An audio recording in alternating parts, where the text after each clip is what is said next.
Hey there everybody, how's it going? Nice to see you again. Thanks for tuning in. So there's an interesting rumor floating around about Fuji that there's a new camera coming with a new sensor that Fuji's never used before. Doesn't specify specifically that it's a different size sensor.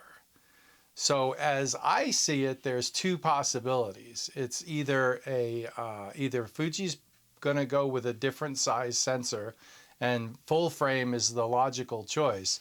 However, the problem with a full frame camera for Fuji is that's kind of going to require a whole new set of lenses.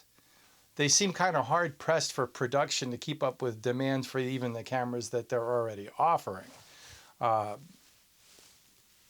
don't know, but it seems like a big ask to come up with a whole new system, not only a whole new camera, but a whole new system of lenses. Another idea that's been floated that I saw was that they're going to come out with a full frame sensor that takes GFX lenses. Yeah, maybe. That doesn't make a lot of sense though. Not really sure how that would work. I mean, I guess they could come out with a full frame sensor, and it makes sense to come out with a full frame sensor and use the GFX mount, because the GFX mount's probably about the same size as the Nikon Z mount. And, you know, you'd have a big mount and you could use the GFX lenses, and then that would get you started, and then they could roll out the new full frame lenses specifically for the full frame camera. I mean, they could do that. That wouldn't be too much of a stretch. What I think is probably more likely, Fuji is positioning itself as a semi-boutique camera maker. And like Pentax is, but really what Pentax is trying to be is Leica, and Leica is definitely a boutique manufacturer. And Pentax, you know, they're trying to be that with DSLRs. But Fuji is a semi-boutique manufacturer. What I mean by that is Fuji's got mainstream appeal. I mean, their market share is like 6 or 7%, which for a company that doesn't even offer a full frame is huge. Poor Nikon, who used to be the industry leader in market share, is now down to like 15, 16%. They're gaining, but slowly. The two big players nowadays are Canon and Sony. And Canon only because they sell DSLRs. If you remove DSLRs from the equation, and the other cameras that Canon makes from the equation, Sony is the leader in terms of mirrorless cameras, in terms of market share. Sony's got like 35% market share, and Canon's got like 50% market share. So Canon's the big player overall, but Sony's the big player in terms of mirrorless. Fuji at 8%, I mean, again, without offering a full frame camera, that's huge. I think there's 6, 7, 8%, something like that. Everybody else is like, you know, 1 or 2% or 0.5%, that kind of a thing. So the CEO at Fuji said, you know, we want to maintain scarcity of our products, I'm paraphrasing, in order to maintain the price point, etc. And so production is right where it needs to be, which is not meeting demand, which creates an artificial demand for the product, right? Or people go somewhere else. But, you know, if you saturate the market, the prices come down. If a product is in demand and it's hard to get, the prices go up. Well, that's a boutique product.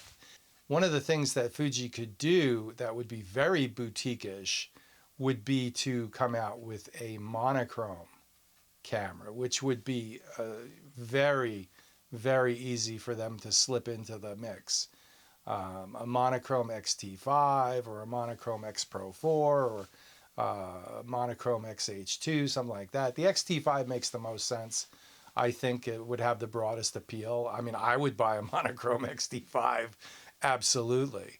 One of the other things that's a possibility that would be easy for them to do would be to put a full frame sensor in the X100s, or put a monochrome sensor in the X100s. So there's lots of possibilities. The thing, and what's most likely? Well, what's most likely is the thing that's easiest for them to do, with the least amount of R&D and the biggest return on investment. You know, the biggest bang for the buck in terms of how many they can sell and what would be easiest to slip into the current production. A monochrome X100 would be extremely easy to do, and it's just a software change, and you throw a different sensor in the body, and with a different firmware. That would be very easy to do. Same thing with X-T5. I don't know which one would have broader appeal. An X100 monochrome would be very boutique-ish, extremely boutique-ish, and there would be high demand for that camera. Now, a monochrome X-T5, it's not as boutique-ish, it's more mainstream, kind of. But there would be a high demand for that camera as well. Having said all that, X-T5s are still mostly out of stock everywhere. So, you know, it's not, I don't know. I mean, I don't know what they're going to do. They should increase production to meet the basic demand of their cameras that are in high demand. That would be the first thing I would do to make more money. But what do I know? I just take pictures. I'm not a marketing guy. So, so there it is. Those are the possibilities as I see them. Love to hear your thoughts. Throw them in the comments below. And it's going to be interesting. Fuji's coming up with some interesting stuff, I think. It sounds very interesting, with a lot of real possibilities. I mean, the rumor that they're coming out with a camera with a completely new sensor for Fuji definitely sparks the imagination for me. Who knows what it's going to be? I have no idea, but it sounds very intriguing. My new book is available on my website. It is in the pre-order phase. I'll be getting those shipped out here in a month or so. And there's a pre-order bonus. I'm including a fine art signed print with the book if you pre-order.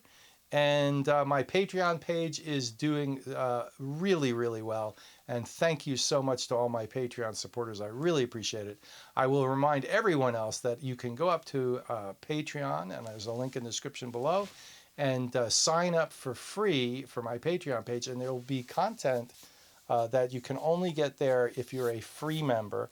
And there will also be content available to people who are supporting members, and it's $1 a month to get all of that content, which is half a candy bar. It's a nominal fee just to show that you support me. So that would be the more in-depth, more uncensored content. Again, comment below if you have any ideas on what you think Fuji is going to come up with, and what they should come up with, and what you want. I'd appreciate to hear it. Lots of great ideas out there. So let's hope Fuji has some great ideas. All right. Hey, thanks for watching again. Like, subscribe, hit the bell for notifications. And as always, we'll see you out there. Have a great one. Bye.